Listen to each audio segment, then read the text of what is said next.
Oh man, what are the odds? 2 watchers? Oh wait. Hell yeah! Wakanda Forever! This is Albion Online, but you're cosplaying as the Temu Black Panther. In this video, I'll be taking Prowling Staff, the most controversial weapon in Albion right now, to the corrupted layer and see how it is still viable in 2026. This is what I'm taking. Take a picture if you have to. Super quick rundown of the abilities. For Helmet of Valor, choose Purifying Smoke. For Assassin Jacket, pick Ambush or Inferno Shield. Select Vengeful Sprint of the Demon Boots. For Cape, Food and Potion, CFP, take Avalonian Cape, Redspringe Ill Stew and Gigantify in that exact order. For your Q, select Pulse Shock, 4th option. W, Distortion, the 1st option, or the 3rd option, Tether Shift. And lastly, for the passive, Innate Power is a must, which is the 3rd option. Don't worry, I'll explain in detail what these abilities actually do and how they work together right ahead.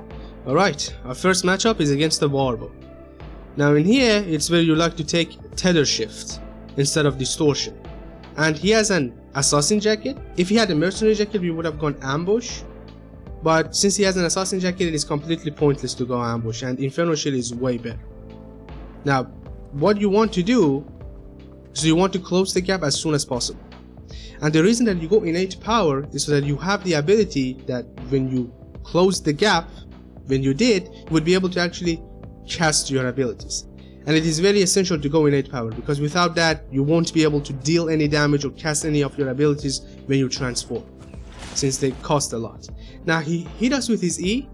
Ideally you want to dodge it first and then Tether Shift, but it's fine. We press our Q, and the reason that we go Avalonian Cape is so that we close the gap, whether if they are brawlers or they are range, it doesn't matter. We right click them once so they could get the debuff of the damage reduction for 4 seconds, so that the trade that we are going to make would be in our favor. We're gonna transform, W, hit him, and when you transform, your W, which is called Pounce, it's your main damage deal. It deals a lot of damage, and it's also good mobility. You can both engage or disengage. It deals a lot of damage and only costs 1 shape-shifting charge. So even though it is a skill shot, but it is really easy to hit it, but sometimes you're going to miss it. Now in here I also casted my Q, which I believe was a mistake. You shouldn't spend so many shape-shifting charges when you're not going for the kill. So it's better to save the Q in some scenarios. Now, here he played really well. I popped my Gigantify prematurely, and he went Ambush. I should have purged his Ambush with my Purifying Smoke, but I didn't. Instead I pressed Gigantify. That's just massive misplay. Now he's probably to the right because there is a watcher there. I didn't thought of that at the time. My mistake. Now Inferno Shield immediately when I knew he was going to come out of the Invis. He's running. I'm going to press my Demon Boots. Vengeful Spirit charges. Now the reason that you go Demon Boots is because you get a lot of movement speed, but mostly because you get a lot of damage. It is really good to combine it with your Q when you're trying to one-shot your enemy when their HP bar is low enough. In here, I wanted to chase because he's a bow. I didn't want him to run away and press his Q when I'm far away, and then I wouldn't be able to close the gap. Now, I'm going to transform. I'm going to hit him. He had Soldier Helmet. So we're gonna wait.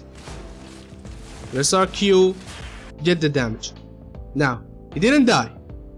And that's because we didn't press our W when we transformed. That was the second mistake. And also because his HP wasn't low enough. And in this entire fight, if we would have used our Purifying Smoke, our Helmet of Valor ability to purge his Invis, the fight would have been infinitely easy. But because we didn't, it's going to be really close. Avalonian Cape came in clutch at the end. Now, the reason that I didn't use my Purifying Smoke, Helmet of Valor, is because this is actually the first time that I'm using Helmet of Valor.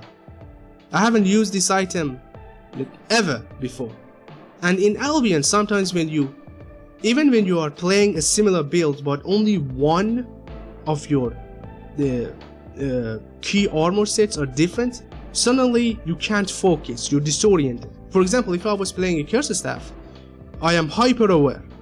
I'm aware of my own cooldowns, of my opponent's cooldowns. I know what I need to use when they use something else. I know what to do. But even if I change my headpiece or my chest plate for something else, all of a sudden I cannot focus. I don't know what they're doing. I forget cooldowns. I don't have that muscle memory to cast Purifying Smoke as soon as they go Assassin Jacket. So that sometimes happens in Albion when you're trying to play a different build, and it's fine. You will get used to it. And my personal advice to people that are trying to learn a new expensive build, especially an expensive build if they're new to the game, don't try it in full loot corrupted layer or PvP areas. Instead, go to a yellow zone corrupted layer and cast your abilities on mobs and mini bosses. Try out your combo cycles and just learn what the abilities sound like, what they look like, the animation, what your character does when you cast the ability, how long it takes for them to cast, the channel time, and just get used to it. And after that, still do not jump into that full loot area. Instead, try out 1v1 PvPs in Crystal Arena. For example, if you have a friend, you can try out custom 1v1s where you can IP cap everything, and then you can try out your new items and abilities and see how they do against different builds with the same similar IP, because you cannot do that in a normal duel. Or even if you don't have a friend, it's fine, you can just go into 1v1 ranked, which is still non-lethal, and you can try out your build and get used to it in PvP scenarios. And after you feel confident enough, you can jump into the full loot corrupted layer areas when you can afford to lose your gear. Now let's jump into the next one. Alright, here we're going against a Brawler Gloves. Now I jump into this fight before being able to change my abilities. I don't have my pulse shock, and actually against Brawler Gloves I prefer going Inferno shielding instead of ambush. But he kinda just creeped up on me. I couldn't even see him. He just walked forward menacingly. He didn't even cast his assassin shoes for some reason. But you would rather go Inferno shield and pulse shock, but in here we kinda just jump into it somehow. And his standard Brawler Gloves without assassin shoes, instead he's going Night Boots. We're gonna hit him, he's gonna cast his Q, immediately Gigantify to negate the damage, and we're just gonna right click each other for now. I waited for him to cast his Cleric, and then I'm going to purge it. Immediately I'm going to transform and just cast my Qs, and he's gonna die. And the reason that he died is because, first of all, he has stopped his channeling because he was afraid to die before he would be able to, because he didn't cast his Gigantify before trying to channel, and I guess he didn't expect it to get purged. But that's the good thing about Prowling Staff. Even though your opponent might use Gigantify when their health is low, but it's not going to help them, because you deal your damage based off of the missing health of your opponent. So even though they are doubling their current HP, they are also doubling their current missing HP. So it's going to have the same exact effect, and they're going to be dealt the same amount of damage if they were in normal form. That is why he died. That's why he died so quickly. And even though our build is basically 2 plate sets and 1 jacket, we still deal a lot of damage. That is the advantage of Prowling Staff, which is why people don't take cloth armor with it, because then you are just way too squishy. You need to go 2 plate sets. Some people even go plate chest, they get armor of Valor, but I like the purge more. And sometimes they go Fiend Cowl for their headpiece for the purge. But I feel this one is better because the Inferno shield just adds way too much value against builds, Brawler builds, even Brawler Gloves, and that's why I think it's good. With that Avalonian cape, is just the damage reduction and survivability of this build is way too high. Alright, GG. Let's go to the next one. Now this time, we're against the Fire Staff. Now in this matchup, for some reason, he picked very weird abilities. His W and his Q are not really correct.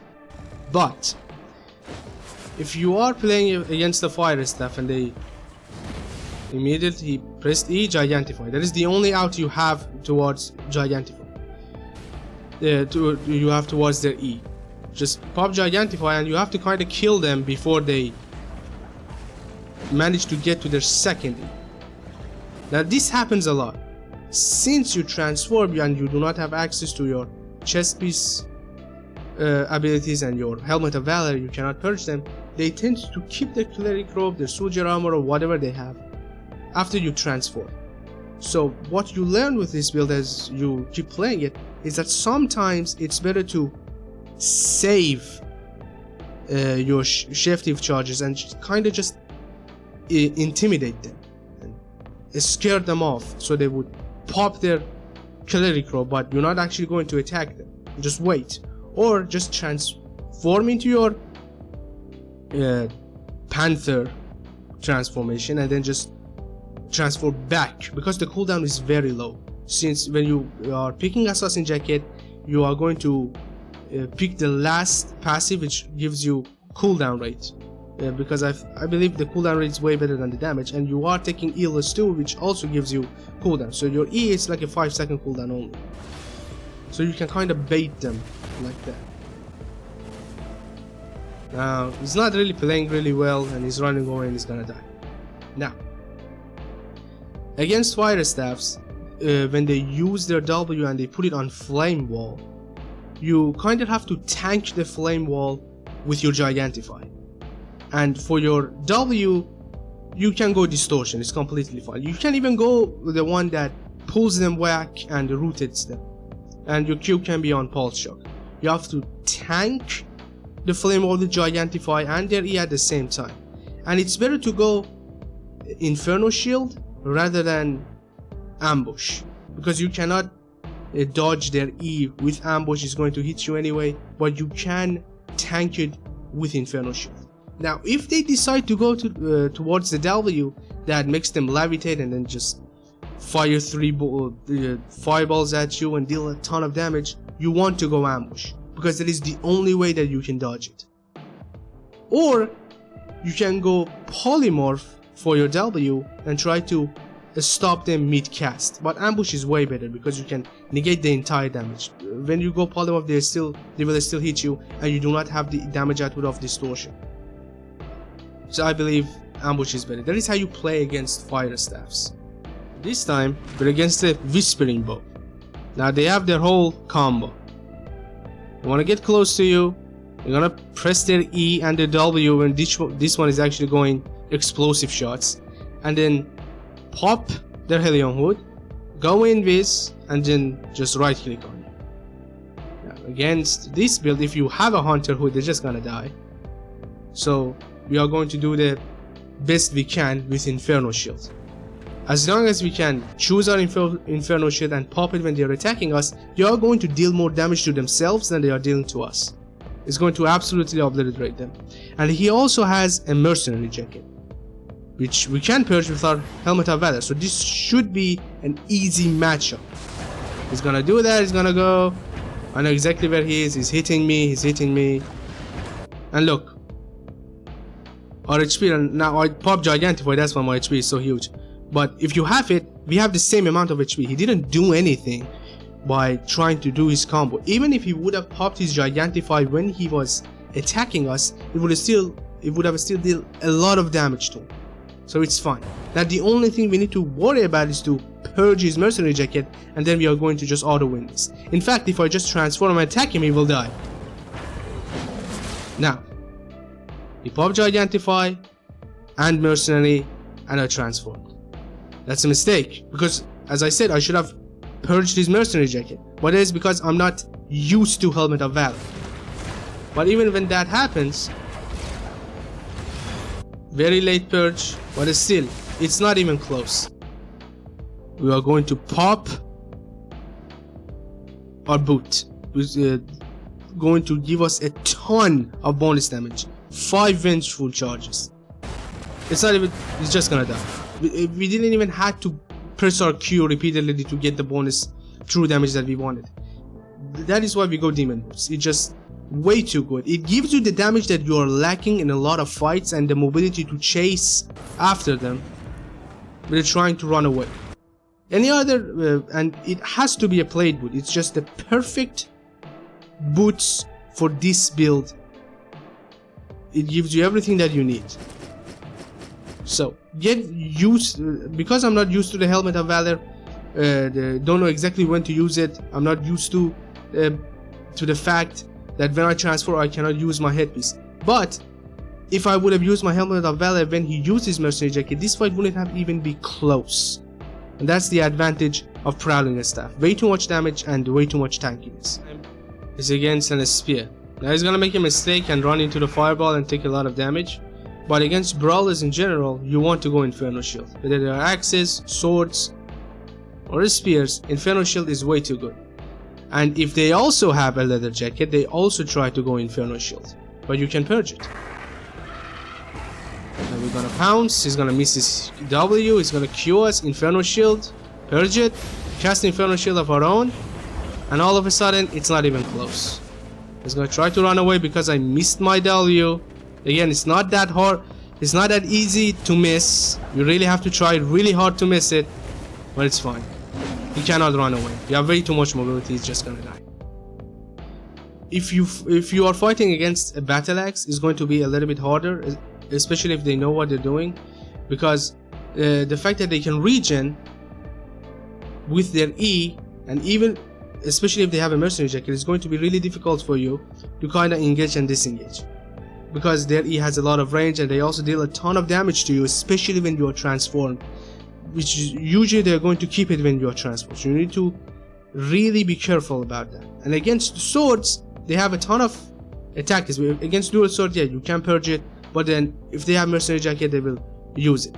There is a certain balance between how to do that. You need to take the full value of your Inferno Shield against these kind of builds, because that is the only way that you can win. They need to deal a ton of damage to themselves, and as you get low, you get the full advantage of your Demon Boots and try to just one-shot them and win the fight. Okay, let's jump into the next one. We're against the Curse Staff. Now against Curse Staffs, always go dodge on your boots. It doesn't matter what kind of build they have, it doesn't matter what kind of build you have, go dodge, because then it's going to be an easy fight. Now he also has Cleric Robe and the Guardian Helmet. Gonna play it out. You can either go ambush or Inferno Shield. Both options are correct. It depends on how you want to play it. Now he's going to press his W, grudge on himself, so I'm going to back off. Now he had Guardian Boots and he actually used Giant here, which is kind of strange. It is just an easy ambush. We negated his W, we negated his boots. I don't know why he did that. We're just gonna wait for grudge to end. We're gonna hit him. Immediately transform back.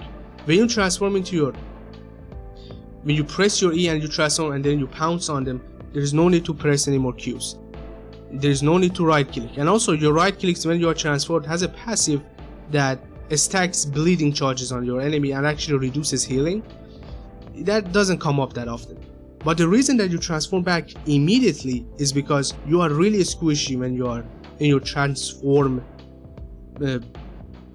effect. When you have pressed your E, you're going to take a lot of damage. Even if it's just one tick of his Q, it doesn't worth it. Just transform back, and it has a really low cooldown. You can kind of press your E immediately afterwards when your W is back up again. You want to press our Gigantify early on, hit him with our Avalonian cape. Now he pressed his E. Now I want you to really listen here. When you are against the Curse Staff and they press the E on you and you have dodge on your boots, I want you to only look at the effect that is on you from their E. You don't need to look, you don't need to right click on them, you don't need to press your abilities, you do not need to look at where you're going or what he is doing. Just look at that, because I know if I'm able to dodge that his E, no pun intended, I will be able to win this fight. So I'm just focusing on that immediately. Now you may ask yourself, well Zeph, why aren't you purging his grudge on himself? You're getting dealt a lot of damage. Well, that's because I'm not looking at him. I could not care less what he is doing, because if I dodge it, I will win the fight. And right now it's not even close. Our Q is going to deal a ton of damage and he's dead. Even if he would have used his Gigantify, he would have saved his Gigantify for that, it still wouldn't have mattered, because we deal damage based off of the missing HP. So against Curse Staffs, go dodge and just focus on dodging their ability, their E. Now we are against a Claymore user. Now there are a lot of Claymores, so you really need to pay attention to this one. What Claymore users usually like to do is to subscribe to the channel and like the video, so make sure to do that as well. Now to the PvP. Now we are lucky that there are no creeps nearby, there are no mobs nearby, because Claymore users usually like to go and just Q them, get their sword spirit charges, and then EU a little ton of damage. But this time there's nothing. He's going to use his assassin shoes, jump us, and then use his W poorly. Going to take advantage of that, miss our W, transform back, purge it, use Inferno shield. Inferno shield is so good against brawlers. And right now, as you can see, demon boots, and just Q him, he's dead. Now usually they are not going to use their W as that one. Instead they're just gonna use the one that spins around, it deals a lot of damage. But as you can see, it wasn't even close. If you can use your Inferno shield at the right time to deal the damage, and as long as you don't get hit by their E when they have their full sword spirit charges at the start of the fight, you will win. So if they start hitting a mob trying to get charges on with their Q, just walk away. Don't wait. Don't stand there so they could rush you with their boots, because nowadays they bring soldier boots or knight boots and they put it on rejuvenating spirit, take the charges and just run at you, and they E you. You will lose the fight that way. They deal a ton of damage, and most importantly, you cannot reflect that damage with Inferno shield, so you will be at a huge disadvantage and a horrible trade. So if you can avoid that, you can easily win these fights, since you deal way more damage than they do. This time we're against another spear. Now as you can see, I'm picking ambush over Inferno shield, and my HP is a little bit low. But the reason that I went ambush this time is because I was trying out to see what would happen if I went against someone that had Inferno shield just like I did. Now he immediately popped his Inferno shield for some reason, so I'm just going to go in this and wait it out. He has Hunter Hood, very important, because if you transfer and you hit his Hunter Hood with your pounce, your transfer W, you practically will lose the fight. You will take a lot of damage. It's insane how much you will deal damage to yourself against an Inferno shield or an Hunter Hood when you are transformed. You need to pay attention to that. Now the Inferno shield is over. Gigantify waited till his Hunter Hood was out. Hit him. We're gonna wait till our HP is low and purge the spirit charges. He dealt no damage with his E because he didn't had any spirit charges. Now our HP is low. We have 5 charges, so we're just going to press demon boots, hit him, and just Q. Just Q. And he's dead. You need to utilize demon boots to get this kind of value. Now here I'm against a light crossbow, and actually I've been following this guy for quite a while. We traded a little bit, but since we weren't able to actually hit each other from afar, since none of us has a ranged ability advantage, and I'm going Tether shift because, you know, he's ranged and he can run away. He's like crossbow now.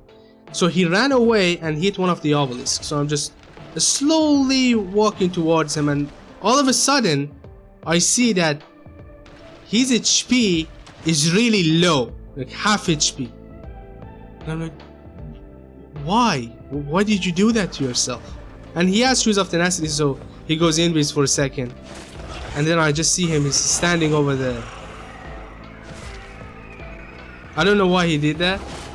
So if you guys know why he just ran away and made his HP half of what it is, please leave a comment down below, because he could have actually have it and he died. That was really sad.